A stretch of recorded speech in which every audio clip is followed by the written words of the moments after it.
म्हणलं देवा शपथ खरं सांगतो, खोटं काय सांगणार नाही. मग तुमचं नाव काय असं विचारलं, वय काय, पत्ता काय विचारलं. म्हणले होता का तुम्ही ह्या लग्नाला दोन्ही?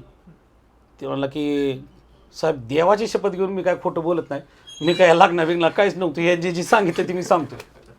मग ते असं सांगितल्यानंतर न्यायाधीश चिडले.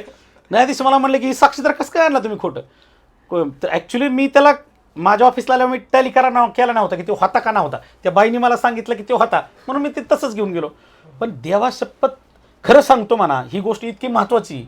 तर ही असं मला तेवढं त्याच्या अगोदर कधी वाटलं नव्हतं, पण त्यानंतर वाटलं की बाबा देवा शपथ खरं सांगतो म्हणा, ही गोष्ट महत्त्वाची आहे. त्यावेळी दुसरा साक्षीदार तर मागच बसलेला होता. तर मग साहेब मला न्यायाधीशाने विचारलं की दुसरा कोण आहे का साक्षीदार? मग मी म्हणलं की आहेत ना साहेब, ती गायकवाड आहेत. म्हणून मी मागं बघितलं तर ती गायकवाडने चप्पल हातात घेतली होती, सराट पळत सुटला होता.